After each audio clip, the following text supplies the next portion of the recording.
नमस्कार दोस्तों, जय हिंद। स्वागत है आपका हमारे यूट्यूब चैनल में। आज का जो हमारा टॉपिक रहने वाला है वो मोस्ट इम्पोर्टेंट टॉपिक है साथियों। आप सीटेट की तैयारी कर रहे हैं, सीजीटेट की या कोई भी शिक्षक भर्ती है ना, तो उसमें ये टॉपिक कॉमन ही है। इस टॉपिक से क्वेश्चन आता ही आता है ना साथियों। तो आप वीडियो को पूरा देखिएगा। अगर वीडियो अच्छा लगे तो वीडियो को लाइक करिएगा। अगर आप हमारे चैनल पे पहली बार आए साथियों तो चैनल को सब्सक्राइब करिएगा, है ना। तो चलिए इस वीडियो के माध्यम से आज का जो हमारा टॉपिक है उसको स्टार्ट करते हैं। आज का जो हमारा टॉपिक है साथियों वो है वृद्धि और विकास। बेहद ही इम्पोर्टेंट टॉपिक है साथियों, वृद्धि और विकास। अगर इसको समझ गए तो इस वृद्धि और विकास के टॉपिक से नंबर आना निश्चित रहता है। ठीक है साथियों ना। तो वृद्धि और विकास को समझते हैं क्या है ना। तो विकास का मतलब देख लेते हैं क्या है। विकास एक ऐसी प्रक्रिया है जो सतत चलती रहती है तथा जिसमें गुणात्मक परिवर्तन एवं परिमाणात्मक परिवर्तन या मात्रात्मक परिवर्तन जो होते हैं दोनों होते हैं, है ना। अब ये क्या है हमारा वृद्धि, है ना, और ये क्या है विकास। और विकास के अंदर ही सीमित रहती है कौन, वृद्धि, है ना। अब इसको समझते हैं क्या है वृद्धि। क्या है वृद्धि? क्या है, एक उम्र यानी कि परिपक्वता के बाद रुक जाती है ना। और जो विकास है वो जन्म से लेकर मृत्यु तक चलता है। अब जैसे वृद्धि, बच्चा जब जन्म लेता है तो बच्चे की जो हाइट है ना, बच्चे की हाइट है उस, है ना, एक समय के बाद बढ़ना फिर रुक जाएगा, है ना। अगर अगर ये रुकेगा नहीं, अगर हाइट बढ़ते रहेगा तो पता नहीं फिर इंसान की हाइट कितना होता। अब वृद्धि में क्या है, जैसे हमारा हाथ पैर का बढ़ना, उंगलियों का बढ़ना, है ना, सिर का बढ़ना, ठीक है ना, हमारे बॉडी का जो स्ट्रक्चर है उसका बढ़ना, ये क्या हो जाएगा, ये वृद्धि हो जाएगा। एक समय के बाद हमारा जो ग्रोथ है वो रुक जाएगा, है ना। ग्रोथ जो है एक वृद्धि के मतलब एक उम्र के बाद रुक जाता है। लेकिन जो विकास होता है, डेवलपमेंट होता है, ये जो जन्म से लेकर के पूरा मृत्यु तक चलती रहती है। वही बोल रहा है कि जो विकास है ये सतत चलती रहती है, सतत चलने वाली प्रक्रिया। ये पहला इंपॉर्टेंट क्वेश्चन तो यही हो जाता है कि विकास क्या है, सतत चलने वाली, कंटिन्यूअस चलने वाली प्रक्रिया है। और विकास में गुणात्मक परिवर्तन भी होते हैं और परिमाणात्मक परिवर्तन या मात्रात्मक परिवर्तन दोनों होते हैं। लेकिन जो वृद्धि होती है, वृद्धि, इसमें केवल क्या, केवल और केवल क्या होता है, गुणात्मक परिवर्तन होते हैं, है ना। गुणात्मक परिवर्तन किसमें होता है, ये होता है वृद्धि में। ठीक है साथियों, अगला देखते हैं क्या है ना, अभिवृद्धि या वृद्धि वही है। अब यहाँ पे समझते हैं क्या अभिवृद्धि क्या है। अभिवृद्धि से अब का अभिप्राय कोशिकाओं में होने वाली वृद्धि।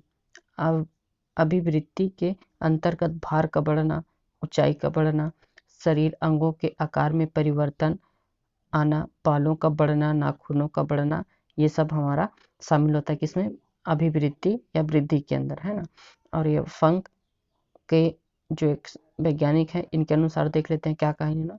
कोशिकीय गुण, कोशिकीय गुणात्मक वृद्धि ही अभिवृद्धि कहलाती है। किसके अनुसार है, फंक के अनुसार। इंपॉर्टेंट है ना साथियों, याद रखिएगा। विकास को देख लेते हैं। विकास क्या है, व्यक्ति में समग्र परिवर्तन ही क्या है, विकास, है ना। जो व्यक्ति के जन्म से लेकर के मृत्यु तक जो भी परिवर्तन होते रहते हैं उसमें, है ना, वो क्या है, विकास जो सतत चलने वाली है ना। यह परिवर्तन, यह परिवर्तन से तात्पर्य शारीरिक, मानसिक व संयोगात्मक आदि से है। वास्तव में विकास भी अभिवृद्धियों का योग है। विकास का परिणाम स्वरूप प्राणी में नई नई योग्यताएं, विशेषताएं और कुशलताएं प्रदर्शित होती हैं। जो ऊपर में बताया समझाया था वही चीज़ है ना।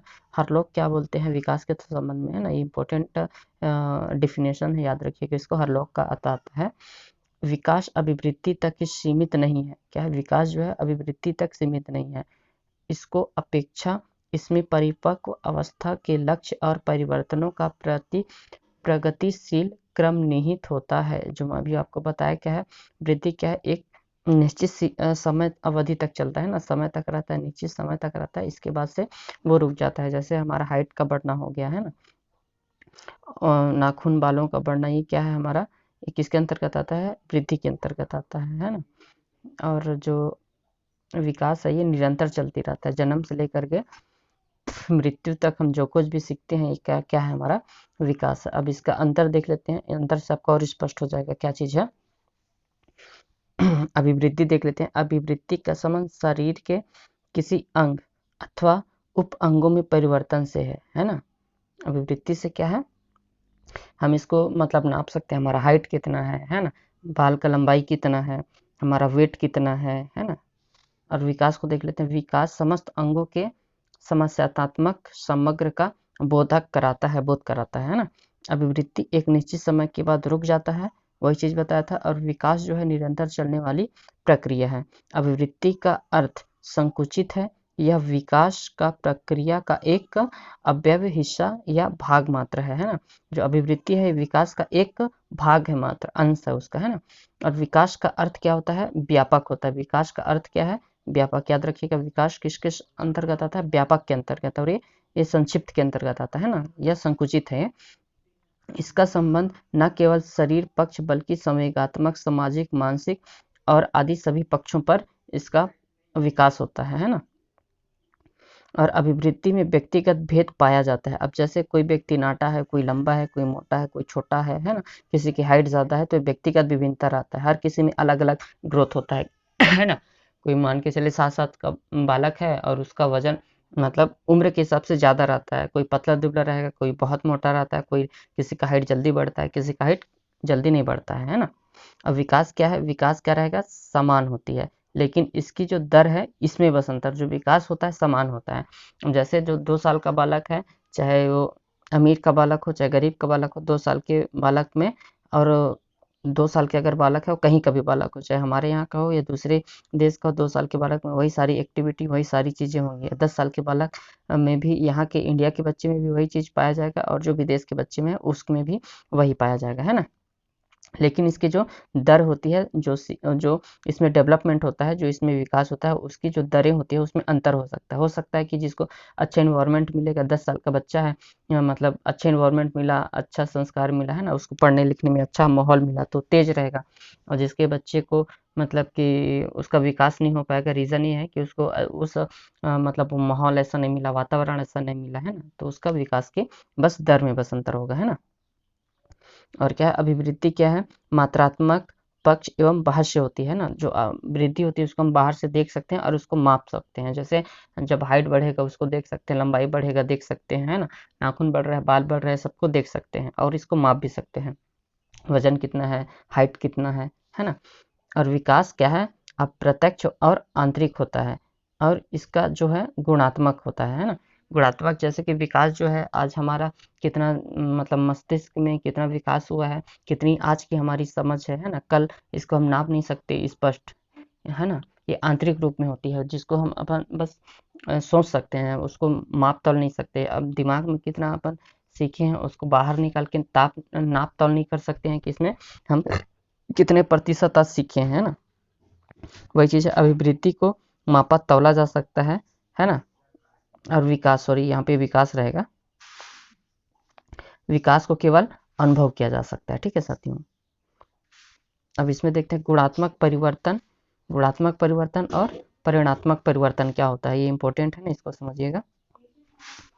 गुणात्मक परिवर्तन देख लेते हैं और परिमाणात्मक परिवर्तन। गुणात्मक परिवर्तन में यह परिवर्तन वह परिवर्तन कहलाता है जो एक नई अवस्था को दर्शाते हैं और गुणवत्ता में उस अवस्था से भिन्न होते हैं, है ना। जो इस अवस्था में पहले से ही हो रहे थे। अब जैसे इसका क्या मतलब, गुणात्मक क्या है कि जैसे भी हम कोई बाल्यावस्था में है, अब बाल्यावस्था में जो चीज़ दिखेगा, है ना, जो चीज़ दिखेगा वो किशोरावस्था से अलग होगा। अब जैसे जो किशोरावस्था में जो दिखेगा वो बाल्यावस्था से अलग होगा, और जो बाल्यावस्था से जो उसका गुण रहेंगे वो किशोरावस्था में उसका जो गुण रहेगा वो अलग होगा, वही चीज़ है ये। उदाहरण के लिए देख लेते हैं, जैसे रेंगने रेंगने से चलते बालक बच्चा क्या करता है, बड़बड़ाने से बोलने की अवस्था तक जो परिवर्तन होता है, जैसे माता पिता का जीन आदि, है ना। ऐसे हम उदाहरण से समझ सकते हैं कि गुणात्मक परिवर्तन क्या रहता है, का जो माता पिता का जो जीन्स होते हैं वो बच्चे के ऊपर उसका जो माता पिता का गुण होता है।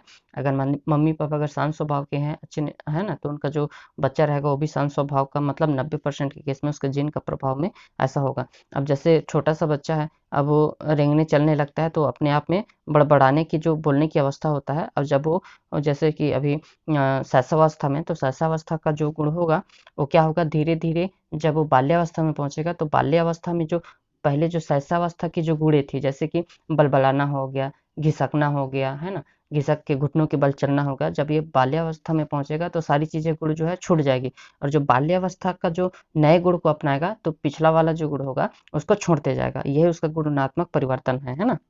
अब परिणात्मक परिवर्तन का देख लेते हैं। ये क्या बोल रहा है, परिणात्मक परिवर्तन क्या है, शरीर में उसके अंगों में भार तथा आकार में होने वाले परिवर्तन क्या है, परिणात्मक परिवर्तन है, जिससे मापा तोला जा सकता है। जैसे कि हम लंबाई को नाप सकते हैं, हमारा जो वजन बढ़ रहा है, बालों का बढ़ना, हाथों का आकार का, है ना, सीना है, कमर है ना, हाथ पैर का है, वो सबको हम नाप सकते हैं। ठीक है ना साथियों, परिणात्मक यही हो जाएगा। और सतत मतलब क्या है, सतत का अर्थ देख लेते हैं। वो विकास देखे थे ना, सतत चलने वाली प्रक्रिया, तो सतत का मतलब देख लेते हैं। सतत का अर्थ होता है कि लगातार चलना, अर्थात पीछे की अवस्था पर पुनः ध्यान नहीं देना। अब जैसे हमेशा चलते रहता है, जो बताया मैं, जो शैशवावस्था का जो बालक है, जब वो बाल्यावस्था में पहुंचेगा तो पीछे मुड़ेगा नहीं ना, मतलब इसमें आगे जा सकता है, हम उसमें मॉडिफाई कर सकते हैं। लेकिन जो रिवर्स जैसे ऑटो में रहता है, गाड़ी में रहता है ना, जो बैक करने का रहता है सिस्टम, गाड़ी को अपन बैक कर सकते हैं, लेकिन जो ये डेवलपमेंट में हम बैक नहीं आ सकते। अगर आप शैशवावस्था से अगर बाल्यावस्था में पहुंच गए हैं, है ना, तो आप बाल्यावस्था से दोबारा से रिवर्स होकर के आप शैशवावस्था में नहीं आ सकते, है ना। अगर आप आगे जा सकते हो, लेकिन इसमें पीछे आने की वो नहीं रहता है ना, बैक आप नहीं आ सकते। अब जैसे बाल्यावस्था को क्रॉस करके जब आप किशोरावस्था में चले जाओगे, तो किशोरावस्था से अब दोबारा से बाल्यावस्था में नहीं आ। अब सिंपल से एक उदाहरण समझते हैं कि हमारा जो स्कूल लाइफ है ना, जो 6 से लेकर के 12 तक का है, बचपन जो अपना जो बीता है, आज हम मतलब कॉलेज कर लिए, बीएड डीएड कर लिए, एग्जाम की तैयारी कर रहे हैं, तो हमको लगता है यार कि हमारा बचपन बहुत ही अच्छा था। हाँ, भगवान अगर हमको अगर दोबारा से अगर जीने का मौका देगा तो हम क्या करेंगे, सबसे पहले हम अपना बाल्यावस्था में जाना पसंद करेंगे। क्यों? क्योंकि जो बाल्यावस्था है ना, इसमें खाने की टेंशन रहता है, ना पीने का टेंशन, ना और कुछ का टेंशन, ना नौकरी का, ना जॉब का, ना पढ़ने का, ना लिखने का। बस बच्चा बिंदास रहता है, अपना खाओ पियो, स्कूल जाओ आओ, और इसके अलावा कोई काम नहीं। तो जो बाल्यावस्था की अवस्था रहता है वो सबको याद रहता है ना, समझ गए होंगे कि ये है जो सतत चलता रहता है, इसमें रिवर्स आने की संभावना नहीं। अब जैसे हम क्या किशोरावस्था में चले गए हैं ना, किशोरावस्था भी पार कर चुके हैं, अगर हम अपना बाल्यावस्था में जाना चाहें तो वो चीज़ संभव नहीं है, तो इसमें रिवर्स आने की पॉसिबिलिटी नहीं के बराबर होता है। ठीक है ना। अब जो विकास है, विकास देख लेते हैं। विकास मानसिक पक्ष, सामाजिक पक्ष इत्यादि। अब जैसे विकास होता है सभी पक्ष में होता है, एक पक्ष में विकास नहीं होगा, है ना।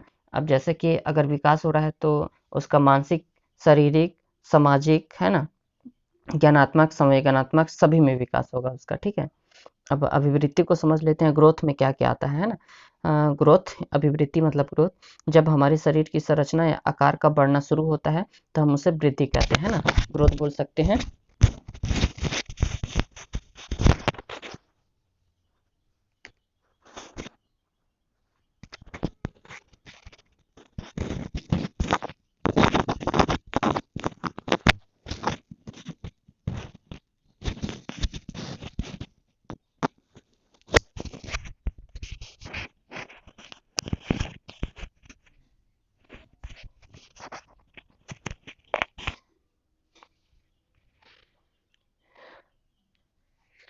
अगला देखते हैं, वृद्धि का स्वरूप क्या होता है। बस मैं बताया, वृद्धि को हम देख सकते हैं, है ना, मतलब छू करके, देख करके नाप तोल सकते हो क्या है, वृद्धि है। वृद्धि कुछ समय के बाद रुक जाता है, जैसे कि हमारा लंबाई का बढ़ना क्या है। जो छोटे बच्चे रहते हैं देखना, तेजी से विकास होता है, मतलब शैशवावस्था में रहेंगे, फिर धीरे धीरे पढ़ना चलना सीखने लगता है, वो फिर दौड़ने लगता है, तो हाइट कुछ समय के बाद वो 18-19 साल का होता है, इसके बाद से हाइट का जो ग्रोथ होता है वो धीरे धीरे रुक जाता है ना, वही चीज़ है। अगला देखते हैं, वृद्धि। वृद्धि कभी भी एक क्रम में नहीं चलती है, जैसे कि कभी हमारी लंबाई बढ़ जाती है तो कभी हमारी जो है भार या वजन बढ़ जाता है। अब जैसे अब देखेंगे मतलब 6 साल का बच्चा है, तो 6 साल के बच्चे का मतलब जो एक सिरे एक क्रम में नहीं चलेगा। इसका क्या है, किसी बालक का जो है पतला दुबला रहेगा, पतला दुबला, और कोई एकदम हट्टा कट्टा रहेगा, है ना। किसी का वजन मान के चलिए 25 किलो हो गया, किसी का 30 किलो हो गया, है ना। तो ये सभी का है, सभी में मतलब कि अंतर होता है ना, सभी बच्चों में वृद्धि जो होता है, वृद्धि का तो एक जैसे नहीं रहेगा। तो कभी किसी का हाइट बढ़ जाएगा तो कभी किसी का वजन बढ़ जाएगा, है ना। कोई दिखने में एकदम हाइटेड लगेगा, रहेगा मान के चलिए 8 साल का, लेकिन उसका हाइट इतना हो जाता है कि वो लगता है कितना है, 15 साल का। अब किसी का क्या है कि एकदम पतला दुबला रहेगा, है ना, और उसका मतलब हाइट भी कम रहेगा। और किसी का क्या रहता है कि एकदम वजन बढ़ जाएगा लेकिन हाइट नहीं बढ़ता है, और किसी का हाइट बढ़ जाता है तो किसी का वजन नहीं बढ़ता है ना, वही चीज़ है। और वृद्धि को हम आसानी से माप सकते हैं, जैसे कि वजन वजन लंबाई को मापा जा सकता है, ठीक है। और वृद्धि केवल और केवल परिणात्मक होता है, वृद्धि गुणात्मक कभी नहीं होता है ना, याद रखिएगा इस चीज़ को, कंफ्यूज होते हैं कभी इस चीज़ों में। और वृद्धि से होने वाला विकास, वृद्धि होने से विकास हो भी सकता है ना, वृद्धि होने से विकास हो भी सकता है और नहीं भी हो सकता है, टर्म याद रखिएगा, वृद्धि के होने से विकास हो भी सकता है और नहीं भी हो सकता है। जैसे कि कोई आदमी मोटा हो जाता है तो उसकी वृद्धि हो रही है, लेकिन यह जरूरी नहीं है कि मोटा व्यक्ति की क्रियात्मक विकास भी बढ़ जाए। अब उसका सामाजिक है, ज्ञानात्मक है ना, संवेगात्मक विकास है, ये सारी चीज़ें हो रहा है कि नहीं हो रहा है, ये ज़रूरी नहीं है। वृद्धि तो हो रही है, लेकिन जो उसमें विकास है, जो जो उसका ग्रोथ हो रहा है, उसके साथ में डेवलपमेंट होगा या नहीं होगा, ये ज़रूरी नहीं है ना। कि जैसे अब किसी का अगर मोटाई-वोटाई बढ़ रहा है, हाइट भी बढ़ रहा है, तो ज़रूरी नहीं है कि वो दिख रहा है 15 साल का, लेकिन जो 15 साल का लड़के में जो डेवलपमेंट होता है, वो उसके अंदर जो 8 साल का बालक है, उसके अंदर वो चीज़ आपको देखने के लिए नहीं मिलेगा, वही चीज़ है। विकास के बारे में देख लेते हैं, विकास क्या है? विकास है ना, डेवलपमेंट। जब हमारे मानसिक, सामाजिक, संवेगात्मक तथा बौद्धिक पक्षों में परिपक्वता आती है तो उसे हम क्या कहते हैं? विकास कहते हैं। विकास का स्वरूप क्या होता है? आंतरिक और बाह्य से दोनों होता है ना? वो चीज़ मैं बता दिया। और जीवन भर चलती रहती है और जन्म के मृत्यु तक चलती है। जो विकास होता है जन्म से लेकर के मृत्यु तक चलता है ना। और विकास का जो क्रम रहता है ये निश्चित होता है। अब जैसे 2 साल का बालक का जो गुण अवगुण है, चलना फिरना बोलना, पहले क्या करेगा बच्चा, घुटनों के बल सरकेगा, है ना। फिर क्या, धीरे धीरे पकड़ के खड़ा होना सीखेगा, फिर क्या करेगा, वो धीरे धीरे 1-2 कदम चलना सीखेगा, फिर बड़बड़ाना सीखेगा। ये एक क्रम में चलता है ना। चाहे वो हमारे यहाँ का बच्चा हो, गरीब का, अमीर का बच्चा हो, या भारत का हो, या भारत के बाहर का बच्चे का, जो क्रम रहेगा इसका विकास होने का, ये हर जगह सबके लिए एक समान होता है ना। वही चीज़ समझाना चाह रहा है कि एक निश्चित क्रम होता है ना। अगला देखते हैं, विकास का हम सीधा-सीधा मापन कभी नहीं कर सकते हैं। जैसे कि हमारा सामाजिक विकास, नैतिक विकास का मापन नहीं किया जा सकता कि कल से आज तक का हमारा कितना विकास हो पाया, इसलिए विकास का मापन करना संभव नहीं है। ये कहने का मतलब क्या है कि विकास तो रोज़ हो रहा है ना जी, आज कुछ ना कुछ हम डेली सीख रहे हैं। तो कल की अपेक्षा आज हम कितना सीखे हैं, है ना? कल की अपेक्षा आज हम कितना सीख पा रहे हैं, इसका हम मतलब एग्ज़ैक्ट हम उसका मेज़रमेंट नहीं कर सकते, मापन उसका नहीं कर सकते ना, वही चीज़ है कि विकास को हम सीधा-सीधा कभी नाप नहीं सकते, है ना? वही चीज़ समझाना चाह रहा है। और विकास जो होता है, ये परिणात्मक और गुणात्मक दोनों होता है। जैसे कि हमारा मानसिक बुद्धि अब कितना आज जो सीखे हैं, कल हम कितना बेहतर सीख सकते हैं, गुणात्मक हो जाएगा। परिणात्मक में क्या हो जाएगा कि जब वृद्धि है, वो विकास का ही एक हिस्सा है, तो ऑटोमेटिक है कि परिणात्मक जो है वो उसमें ऑटोमेटिक आ जाएगा, है ना? अगला देख लेते हैं, विकास वृद्धि के बिना भी संभव हो सकता है। जो विकास है, विकास जो है अगर वृद्धि नहीं हो रहा है, अब जैसे बच्चे का हाइट नहीं बढ़ रहा है, दिखने के लिए है 5 साल का, है ना, लेकिन उसका एग्जैक्ट आयु कितना है, 25 साल है, लेकिन वो लग कितनी का रहा है, 5 साल का, मतलब उसकी हाइट में ग्रोथ हुआ ही नहीं, है ना। 5 साल के बच्चे के बराबर हाइट है, लेकिन उसकी जो बौद्धिक क्षमताएं हैं, सोचने समझने की जो योग्यताएं हैं, नैतिक विकास है, सामाजिक विकास है ना, ये क्या है, ये 25 साल की उम्र के बराबर होगा, वही चीज समझाना चाह रहा है, ठीक है ना। अब विकास का ये इम्पोर्टेंट है, विकास के आयाम। अब ये इम्पोर्टेंट है कि क्वेश्चन में पूछा जाता है कि विकास क्या है, बहुआयामी है या फिर एक दिशीय है, ऐसे करके पूछा जाता है। तो हमेशा याद रखिएगा, जो विकास होता है ये बहुआयामी होता है, यानी और मल्टी डायरेक्शन, ये एक डायरेक्शन पे नहीं चलता है, ये मल्टी डायरेक्शन पे चलता है ना। अब विकास के जो आयाम है ये बहुआयामी है। अब कैसे बहुआयामी है, देखिए, विकास जो डेवलपमेंट है ये सामाजिक विकास को भी प्रभावित करता है, संवेगात्मक हो गया, चरित्र का निर्माण करता है, सृजनात्मक का विकास करता है, सौंदर्य का, भाषा का, है ना, मानसिक विकास का, शारीरिक विकास का, ये सारे इसके पक्ष हैं, है ना। तो ये इंपॉर्टेंट है, इस चीज को याद रखिएगा। अब यहाँ पे देख लेते हैं, बोर्ड डोमेन्स ऑफ डेवलपमेंट, है ना। अब डेवलपमेंट का देख लेते हैं कि कितने तरीके से डेवलपमेंट है। तो पहला हो जाएगा हमारा physical development, cognitive development, social development और इमोशनल डेवलपमेंट।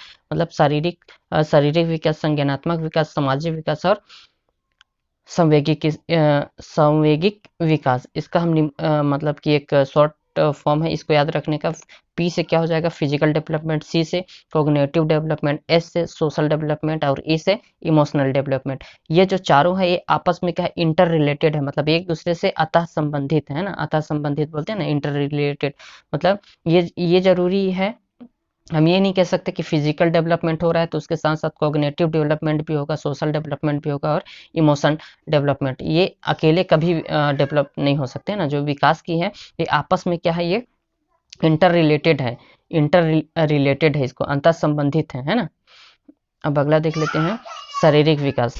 शारीरिक विकास में क्या हो जाएगा, शारीरिक विकास कैसे, शारीरिक विकास को देख लेते हैं, क्रियात्मक विकास। अब शारीरिक विकास क्या है, जैसे जन्म के समय देखो बच्चा कैसा रहता है ना, फिर 1 महीने में थोड़ा सा से हाथ से सरकने लगेगा, फिर 2 महीने का होगा तो फिर कुछ कुछ ऐसे पलटने उलटने लगता है 2 महीने में, है ना।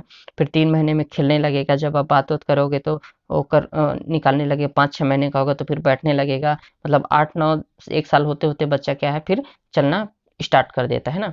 अब इसमें क्या है, गत्यात्मक विकास आता है, एक टर्म आता है गत्यात्मक विकास। यह एक तरह से बालक के शारीरिक विकास से जुड़ा होता है। गत्यात्मक विकास मतलब कि गति से संबंधित है ना, यह बालक के शारीरिक विकास से जुड़ा रहता है, यह हड्डियों की क्षमता और उन पर कंट्रोल कराता है, गत्यात्मक विकास है ना। अब गमक विकास में बालकों के चलने, कूदने, दौड़ने, भोजन करने आदि विषयों को शामिल किया जाता है। अब इसे दो टर्म में बांटा जाता है ना, तो ये इंपॉर्टेंट है, ये चीज बहुत इंपॉर्टेंट है, फाइन मोटर स्किल और ग्रॉस मोटर स्किल, इसको याद रखिएगा। फाइन मोटर स्किल का मतलब क्या था, सूक्ष्म गतिक कौशल। सूक्ष्म गतिक कौशल का यहाँ पे आप चित्र के माध्यम से देख सकते हैं।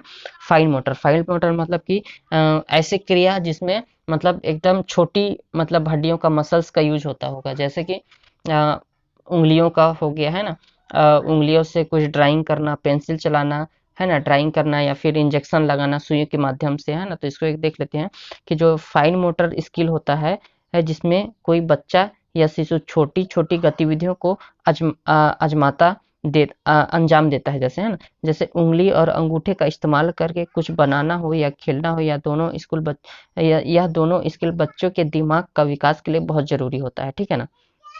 फाइन मोटर स्किल में समझ गए होंगे कि छोटी जैसे कि आंख में काजल लगाना हो गया, है ना, आईलाइनर बनाना है लड़कियों का, मतलब कि आईब्रो बनाना हो गया, और एकदम छोटी छोटी जो छोटी उंगलियों से कंट्रोल किया जाता है ना ये, और मतलब उंगलियों से खेलना हो गया, बालू में उंगली डाल के हिलाना हो गया, ये तो किस में आ जाएगा, पूरा फाइन मोटर। और ग्रोस मोटर स्किल मतलब हो जाएगा स्थूल गतिक कौशल। इसको ग्रोस मोटर में क्या याद रखिएगा, सबसे पहले चीज है कि इसमें बड़ी मसल्स का यूज होता है, जैसे कि दौड़ना हो जाएगा, इसमें देखिए पूरा बड़ी बड़ी जो हड्डियां होता है उसका खेलना, कूदना, दौड़ना, भागना, है ना, जो मतलब जंप लगाना, हाई जंप, लॉन्ग जंप होता है जो, है ना, और क्रिकेट खेलना, बड़ी मसल्स का जहाँ पे यूज होता है ना, वो क्या हो जाएगा हमारा ग्रोस मोटर स्किल। इसको देख लेते हैं, ग्रोस मोटर स्किल का मतलब है शरीर की बड़ी मांसपेशियां जैसे हाथ पैर का उपयोग करना, चलना, दौड़ना, कूदना ग्रोस मोटर स्किल के विशेष उदाहरण है। हालांकि जो ग्रोस मोटर स्किल में कमजोर होते हैं उन्हें दौड़ने कूदने में बहुत ही परेशानी होती है ना। जो ग्रोस मोटर जिनका डेवलपमेंट नहीं होता है उम्र में, है ना, तो उनका जो रहता है दिक्कत करता है बाद में, ठीक है साथियों। अगला देख लेते हैं। अब ये शारीरिक विकास देख लिए थे अपन, पहला है ना शारीरिक विकास। अब दूसरा देखेंगे कॉग्निटिव डेवलपमेंट, ठीक है ना, एक एक को देख लेते हैं। यहाँ पे आ गया कॉग्निटिव डेवलपमेंट या संज्ञानात्मक विकास। संज्ञानात्मक विकास मतलब कि देख लेते हैं क्या होता है। संज्ञानात्मक पक्ष में विकास का अर्थ मानसिक क्षमता में विकसित होने से है। संज्ञान का अर्थ होता है दिमाग बौद्धिक क्षमताओं का विकास, जैसे कि सोचना, तर्क करना, कल्पना करना, मेमोरी, भाषा और विकास। कॉग्निटिव का मतलब भी है कि ये दिमाग से संबंधित। हम संज्ञान मतलब दिमाग के माध्यम से जो कुछ भी हम सोचते हैं, करते हैं, गणित लगाना हो गया, तर्क करना हो गया, है ना, जो हमारी मेमोरी है, जो हम कुछ सीखते हैं, जो हमारे दिमाग में स्टोर होता है, वो कॉग्निटिव डेवलपमेंट के अंतर्गत आता है ना। अब जैसे कि है, अब हमारे दिमाग में क्या रहता है, ब्रेन दो पार्ट में रहता है, लेफ्ट ब्रेन और राइट ब्रेन। और जो लेफ्ट ब्रेन होता है वो किसके लिए होता है, लैंग्वेज के लिए, है ना, लैंग्वेज के लिए होता है, लॉजिकल के लिए। लॉजिकल हम किस में लगाते हैं यार, साइंस पढ़ने में हो गया, मैथ सॉल्व करने में हमारा लॉजिकल तर्क का यूज होता है ना। और ये जो राइट ब्रेन होता है, राइट ब्रेन किसके लिए होता है, ये होता है ड्राइंग के लिए, म्यूजिक के लिए, डांस के लिए, क्रिएटिविटी के लिए होता है ना, मतलब कि नए नए विचार के लिए होता है ये, है ना, क्रिएटिविटी के लिए हम नए तरीके से कुछ भी सोचते हैं करते हैं, है ना, उसके लिए राइट ब्रेन होता है। ठीक है साथियों, अब अगला देख लेते हैं सामाजिक डेवलपमेंट, है ना। सोशल डेवलपमेंट में क्या होता है कि समाज के अंतर्गत निहित नियमों का पालन करना होता है। अगर सामाजिक विकास कैसे होगा हमारा, कि बच्चे का सामाजिक विकास करने के लिए सबसे पहला इंपॉर्टेंट टर्म ये हो जाता है कि बच्चे को समाज में रहना भी बहुत जरूरी है। वो समाज से देखेगा, सीखेगा, है ना, हर चीज जैसे समाज में उसका वातावरण होगा, माहौल होगा सोसाइटी का, वैसे बच्चा वो सीखते जाएगा। ठीक है साथियों, और सामाजिक विकास से तात्पर्य है जन संबंधों तथा ढांचे से है, जो कि समाज के इस योग्य बनाती है कि उनके सदस्यों की आवश्यकताओं को है जो पूरा कर सकता है। जो वही चीज बताया मैं, बच्चे के लिए सामाजिक विकास बिना समाज का संभव ही नहीं है। ठीक है साथियों, अगर उसको समाज नहीं मिलेगा, अगर हम बच्चे को अगर मतलब 8-10 साल तक अगर उसको समाज में ना आने दें, ना घुलने मिलने दें, तो उसका जो डेवलपमेंट है वो पूरी पूरी प्रभावित हो जाएगी, है ना। और ये अगला देखते हैं सामाजिक विकास में बच्चे कैसे समझने लगते हैं कि वे कौन है, वो क्या कर रहे हैं, कैसे महसूस करते हैं, और दूसरों के साथ बातचीत कैसे करना है ना, छोटे बड़े का आदर कैसे करना है, नमस्ते कैसे करना है, साथ में खेलना कूदना, ये क्या है, हमारा सामाजिक डेवलपमेंट का एक हिस्सा है ना। स्कूलों में जाते हैं, साथ में खेलना कूदना, पढ़ना उठना बैठना, ये हमारा सामाजिक डेवलपमेंट का ही एक एग्जाम्पल है। ठीक है साथियों, और संवेगिक डेवलपमेंट या इमोशनल डेवलपमेंट हो जाएगा, है ना। इमोशनल डेवलपमेंट ये मतलब ये हमारे जो हाव भाव है संवेग से रिलेटेड जो है पूरा इसमें इमोशन डेवलपमेंट में आते हैं। अब एग्जांपल में यहाँ पे देख सकते हो, छोटा बच्चा है ना, आप बात करोगे, अंगूठा चूस रहा है, मुस्कुरा रहा है, ये ताली बजा रहा है ना, गुस्सा कर रहा है, आप उसके हाव भाव से रोने का कुछ अलग इंप्रेशन रहेगा। अगर खुश है बच्चा तो अलग रहेगा, है ना, अगर उसको चिड़चिड़ा टाइप से तो कुछ अलग दिखेगा, है ना, और अगर एकदम खुश है तो एकदम खिलखिला करके बच्चा हंसेगा। तो क्या है, संवेग, है ना। संवेग जो है 14 प्रकार का दिया हुआ है संवेग। मैकडूगल साहब ने जो है, एक मैकडूगल साइंटिस्ट हैं, उन्होंने 14 संवेग बताए हुए हैं ना। ये भी जो 14 संवेग है, क्रोध है, ईर्षा, ने स्नेह, प्रेम, प्यार, है ना, हर्ष, दुख, ये सारी चीजें संवेग के अंतर्गत आते हैं, है ना। तो इसको हम कभी फिर किसी टॉपिक में देखेंगे पूरा, उसका एक चैप्टर ही है जिसमें से मैकडूगल ने जो 14 क्या बोलना चाहिए कि जो संवेग दिया हुआ है उसके बारे में दिया है। ठीक है साथियों, अगला देख लेते हैं अपन टॉपिक पे, संवेगिक जो विकास है, इमोशनल डेवलपमेंट, है ना। अब जैसे कोई अगर हमको लाड़ प्यार करता है तो उसके प्रति हमारा अलग व्यवहार रहता है। अगर किसी से लड़ाई झगड़ा हो गया तो हमारा उसके प्रति मतलब एकदम गुस्सा वाला भावना आ जाता है ना, है ना। तो क्या है, हमारे ये पूरे संवेग है, इमोशनल है ना, इमोशंस है मतलब। अब इसमें देख लेते हैं, संवेग भावना है जो हमारे अंदर रंग भरती है। ठीक है ना। संवेग में देख लेते हैं क्रोध, भय, ईर्ष्या, स्नेह, जिज्ञासा और हर्ष जैसी संवेगात्मक दशाओं का अनुभव बच्चे को होता है ना। छोटा भी बच्चा रहेगा तो उसको भी ये चीजें मतलब 1-2 महीने का होगा, इसके बाद दिखना चालू हो जाता है। ठीक है ना। अब इसमें देख लेते हैं, ये इंपॉर्टेंट है कि बाल विकास मतलब प्रिंसिपल ऑफ चाइल्ड डेवलपमेंट, बाल विकास के क्या क्या सिद्धांत है, ये भी इंपॉर्टेंट है, ये एग्जाम में पूछा ही जाता है ना साथियों।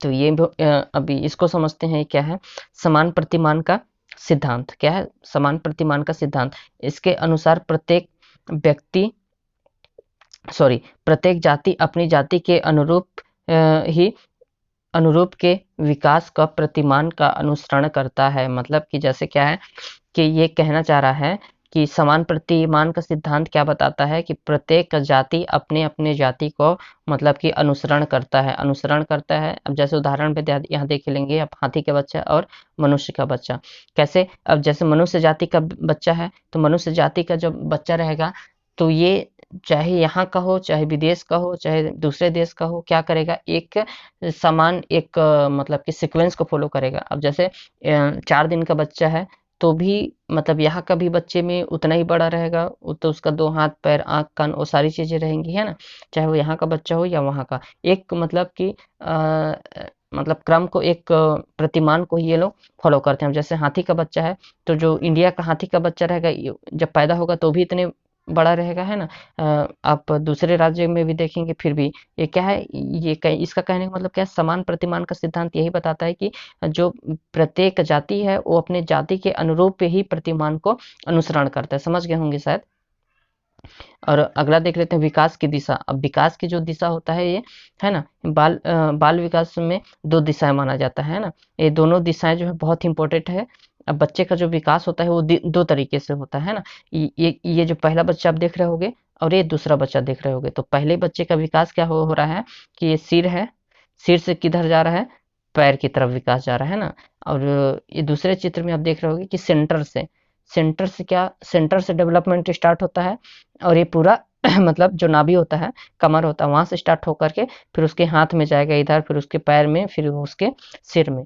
तो दो टाइप के होते हैं, सिर से पैर की तरफ एक होता है एक दिशा, और दूसरा होता है केंद्र के से बाहर की तरफ, ठीक है ना।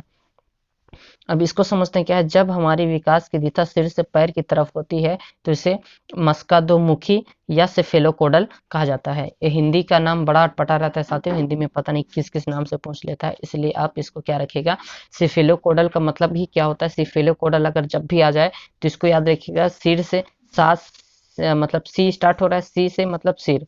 तो अब इस चीज को याद रख लीजिएगा, इससे आपको कभी नहीं भूलने में मतलब दिक्कत नहीं होगा, है ना। बहुत कंफ्यूज होता है और ये हर एग्जाम में पूछा ही पूछा था। सिफिलोकोडल और प्रोक्सीमोडेटल, ये चीज जो है ना पूछा ही जाता है ना। तो एक को पकड़ लेंगे तो आप ऑटोमेटिक समझ, सी मतलब सिफेलोकोडल है ना, सिफेलोकोडल, इसका मतलब क्या हो जाएगा कि सिर से पैर की तरफ। मैट्रिक बता दिया आपको कि इसको कैसे याद रखना, बस एक याद रखोगे दूसरा ऑटोमेटिक याद हो जाएगा, है ना। सिर से पैर की तरफ का सिफिलोकोडल मतलब क्या हो जाएगा कि सिर से पैर की तरफ चलता है। और प्रोक्सीमोडेटल मतलब क्या हो जाएगा कि प्रोक्सीमोडेटल मतलब कि ये हो जाएगा कि सेंटर से मतलब सेंटर से केंद्र से बाहर की तरफ आप बोल सकते हो, है ना। तो ये शायद समझ गए होंगे। अब इसको देख लेते हैं। जब हमारे विकास का दिशा केंद्र या मध्य से शुरू होकर बाहर यानी मध्य केंद्र के बाहरी अंगों की तरफ होती है तो इसे समीप, ध्रुवीमुख या प्रोक्सीमोडेंटल कहा जाता है, ठीक है ना। ट्रिक में समझा दिया। सी से सेफिलोकोडल स्टार्ट हो रहा है, मतलब सी से सिर याद रख लेना बस। अगर सिर याद रख लेंगे, सिर से पैर की तरफ सेफिलोकोडल मतलब कि सिर से पैर की तरफ, और प्रोक्सीमोडेटल मतलब क्या हो जाएगा कि केंद्र से बाहर की तरफ। इसमें क्या होता है कि बच्चा पहले क्या पहले सिर को संभालना सीखेगा, पहले सिर को संभालना सीखेगा, सिर से डेवलपमेंट, पहले सिर को इधर उधर उसका सिर में पहले कंट्रोल आएगा, फिर उसके हाथ में आएगा, फिर उसके धीरे धीरे पैर में। और ये प्रोक्सीमोडेटल में क्या होता है कि पहले वो कमर पे कंट्रोल पड़ेगा, फिर इसके बाद उसके हाथ में, फिर इधर के हाथ में, फिर धीरे धीरे सिर में कंट्रोल करेगा, फिर उसके पैर में कंट्रोल करेगा, ठीक है साथियों। अगला देख लेते हैं क्या है कि निरंतरता, निर, निर, निरंतरता का सिद्धांत, है ना। यह विकास कभी न रुकने वाली प्रक्रिया है, और यह जीवन पर्यंत चलने वाली प्रक्रिया जो केवल इसकी गति कभी तीव्र तो कभी मंद हो जाती है ना। निरंतरता मतलब कि इसमें हमेशा निरंतर चलने वाली रहेगी, इसमें बैक आने का मतलब रिवर्स आने का कोई मतलब कि ऑप्शन ही नहीं है ना इसके पास। जो डेवलपमेंट है इस सिद्धांत में, अगर आप जैसे कि अभी शैशवावस्था में, इस शैशवावस्था में अगर आप बाल्यावस्था में चले गए तो क्या बाल्य अवस्था से आप शैशवावस्था में आ सकते हैं? कभी नहीं आ पाओगे ना।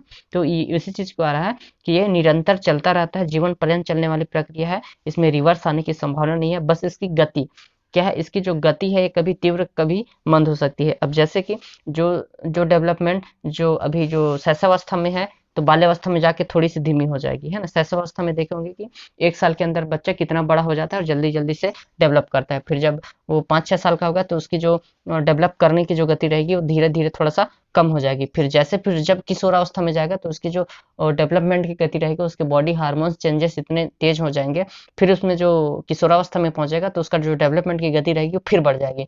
फिर जैसे जैसे जब उसका बुढ़ापा धीरे धीरे आएगा, जो जो उसकी गति है फिर वो धीरे धीरे कम हो जाएगी, सोचने समझने का जो रहेगा बुढ़ापे का अवस्था का वो धीरे धीरे कम होना होना स्टार्ट हो जाता है, ठीक है ना। अब अगला समझते हैं सामान्य से विशिष्ट क्रिया का सिद्धांत। इसमें क्या रहता है, ये सदैव सामान्य से विशिष्ट की ओर चलता है, ना कि विशिष्ट से सामान्य की ओर। अब इसका क्या कहना है कि पहले बच्चा जो है हमेशा सामान्य क्रियाएं करेगा, फिर इसके बाद विशिष्ट क्रियाएं करेगा। अब जैसे छोटा बच्चा है तो पहले क्या करेगा, उठना सीखेगा, फिर चलना सीखेगा, मतलब बैठना सीखेगा, मतलब कि पहले उठना सीखता है घुटनों के बल, फिर घसकना सीखेगा घुटनों के बल, है ना, फिर बैठना अच्छे से सीखेगा, फिर चलना सीखेगा, चलने के बाद फिर दौड़ना सीखता है, ठीक है साथियों। अब यहाँ पे चित्र लगाया हूं मैं, इसको देख करके आप समझ सकते हो, है ना। अगला देख लेते हैं पूर्व अनुमान का सिद्धांत। ये जितना सिद्धांत है साथियों सब इंपॉर्टेंट है ना, नाम को ही आपको बस पकड़ना है और उस नाम के हिसाब से आप उसका डिफिनेशन आप कर पाओगे, है ना। बहुत ही आसान है, उतना भी ज्यादा मुश्किल नहीं है ये चीज़, है ना, आसान शब्दों में ही लिखने का कोशिश किया हूँ मैं और समझाने का भी प्रयास कर रहा हूँ कि आपको वो चीज़ समझ में आ जाए, ठीक है ना। अगला देख लेते हैं, विकास क्या है, पूर्वानुमान होता है, क्योंकि हम पहले ही अनुमान लगा लेते हैं कि विकास की दिशा किस दिशा में होगा, है ना।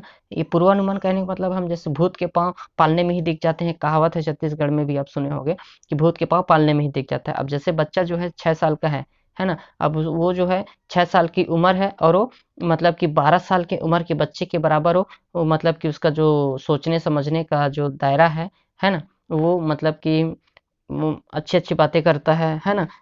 पढ़ने लिखने में भी होशियार है, ठीक है ना? तो हम ये गेस कर सकते हैं कि 6 साल का बच्चा है और जो उसका जो लेवल है 5वीं कक्षा के लेवल के बराबर है ना? तो ये अनुमान लगा सकते हैं कि ये पढ़ाई-लिखाई में बहुत तेज़ होगा, है ना? आगे जाके कुछ ना कुछ ज़रूर अचीव कर लेगा, वही चीज़ है। और एकीकरण का सिद्धांत क्या कहता है कि बच्चों में एकीकरण का गुण पाया जाता है। जब हम किसी एक काम को करने के लिए अपना हाथ-पैर को एक साथ मिलाकर काम करते हैं, तो यही हमारा क्या है, एकीकरण। अब सिंपल सी बात है कि हम कुछ भी काम करते हैं, अब जैसे अगर 8-10 साल का बच्चा है और वो क्रिकेट खेलता है और कोई जो बैटिंग करने वाला लड़का है, वो अगर मारेगा बॉल ऊपर में है, तो एकीकरण करेगा अपना हाथ और आँख, है ना?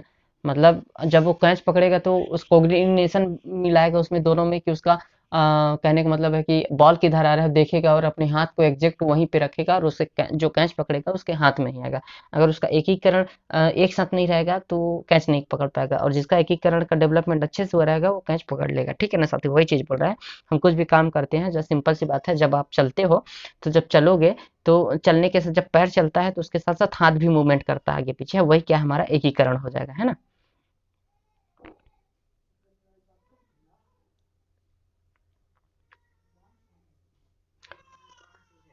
ठीक है साथियों, अगला देख लेते हैं, व्यक्तिगत अभिभिन्नता का सिद्धांत। बच्चों का विकास व्यक्तिगत विभिन्नता के अनुसार चलता है, किसी में विकास की गति तेज हो जाती है और किसी में कमजोर, में भी आपको थोड़ी देर पहले बताया वही चीज है ना। और वर्तानुकार वर्तुलाकार बनाम रेखीय प्रगति का सिद्धांत। विकास कभी भी रेखीय नहीं होता, है ना। विकास जो है ये कभी एक रेखा में कभी नहीं चलेगा। अब इसको समझते हैं। मतलब यह है कि कभी भी विकास सीधी रेखा में नहीं चलता। ये विकास जो है, विकास मान के चलिए, ये सीधी रेखा में कभी नहीं चलेगा। कैसे चलता है ये, वर्तुलाकार, मतलब कि ऐसे ऐसे, है ना। हॉस्पिटल वगैरह में आप देखे होंगे, कभी नीचे कभी ऊपर, कभी नीचे कभी ऊपर, कभी नीचे कभी ऊपर, या फिर आप ऐसे सर्कल सर्कल भी बना सकते हो ऐसे, है ना। ऐसे ऐसे, मतलब ये सर्कल कभी ऐसे ऐसे, कभी ज़्यादा कभी कम, कभी ज़्यादा कभी कम, मतलब कभी ज़्यादा कभी कम, कभी ज़्यादा कभी कम, कभी ज़्यादा कभी कम, इस हिसाब से। तो वही चीज़ बोल रहा है ये, है ना। कभी कभी इसकी गति धीमी हो जाती है और कभी तेज हो जाती है ना। और अंतर संभावित विकास का सिद्धांत, इसको देख लेते हैं। शारीरिक, बौद्धिक, संवेगात्मक, सामाजिक और अन्य प्रकार के विकास अंतर संबंधित और परस्पर निर्भर करते हैं, है ना। आज के इस वीडियो में इतना ही साथियों, है ना। जो मैं आपको बताया हूँ, ये जो 8-9 सिद्धांत हैं, है ना, इसमें ये सिफिलोकोडल और प्रॉक्सिमोडेटल, ये जो है बहुत इंपॉर्टेंट है। और विकास, ये सभी इसको सिद्धांत को दोबारा से रिवीजन करिएगा, आपको अच्छे से क्लियर हो जाएगा। और ये जो आपको बताया हूँ मैं अभी, ग्रॉस मोटर, फाइन मोटर, ये और ये जो शारीरिक शारीरिक विकास, संज्ञानात्मक विकास, सामाजिक विकास और संवेगिक विकास, ये भी इम्पोर्टेंट है। और ये विकास के आयाम पूछा जाता है, तो विकास के आयाम का डायग्राम है, इसको आप देख लीजिएगा, किस किस क्षेत्र में इसका विकास होता है, ये भी इम्पोर्टेंट है ना। और विकास वृद्धि तो फिर अपने आप में है ही, ठीक है ना। तो ये जितना टर्म लिखा हूँ, जिस स्लाइड में जितना भी चीज़ें हैं, सब आपके लिए बेहद ही